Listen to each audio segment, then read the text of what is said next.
Catch a glimpse of this.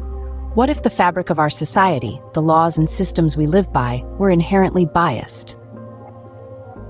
This is the thought-provoking question at the heart of critical race theory.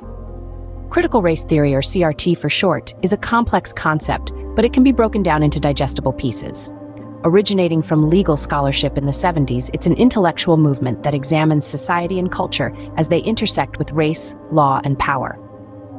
At its core, CRT posits that racism is not merely the product of individual bias or prejudice, but also something embedded within legal systems and policies. It's like a silent whisper, often unnoticed, but deeply impactful. The first piece of the CRT puzzle is the idea of intersectionality. It's a term coined by Kimberly Crenshaw, a leading figure in the CRT movement. Intersectionality suggests that our identities are not one-dimensional. We are not just our race, our gender, our religion, or our socioeconomic status. We are a blend of all these identities, and they intersect to shape our experiences in unique ways. The second part of CRT is the concept of white privilege. It's the idea that white people in predominantly white societies have unearned advantages simply because of their skin color. It's like an invisible knapsack of special provisions that makes life easier in ways often not recognized by those who carry it. The third component of CRT is microaggressions.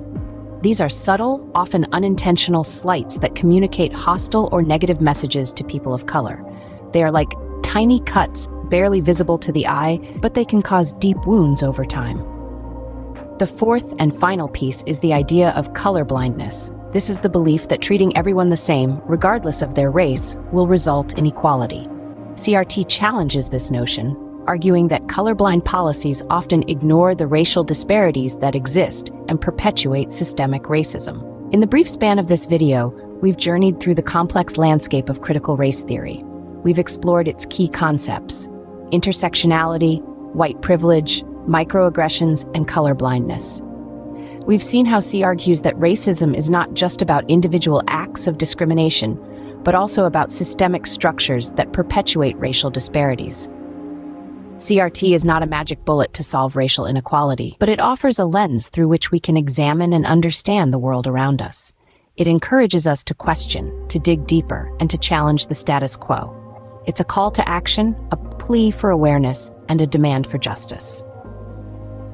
So, the next time you think about race and racism, remember the lessons of critical race theory. Remember the silent whispers of systemic bias.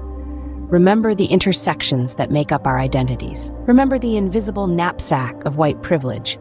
Remember the tiny cuts of microaggressions. And remember, colorblindness isn't always the path to equality. Critical race theory, it's not just an academic concept. It's a lens, a tool, a journey into understanding the complex tapestry that is our society.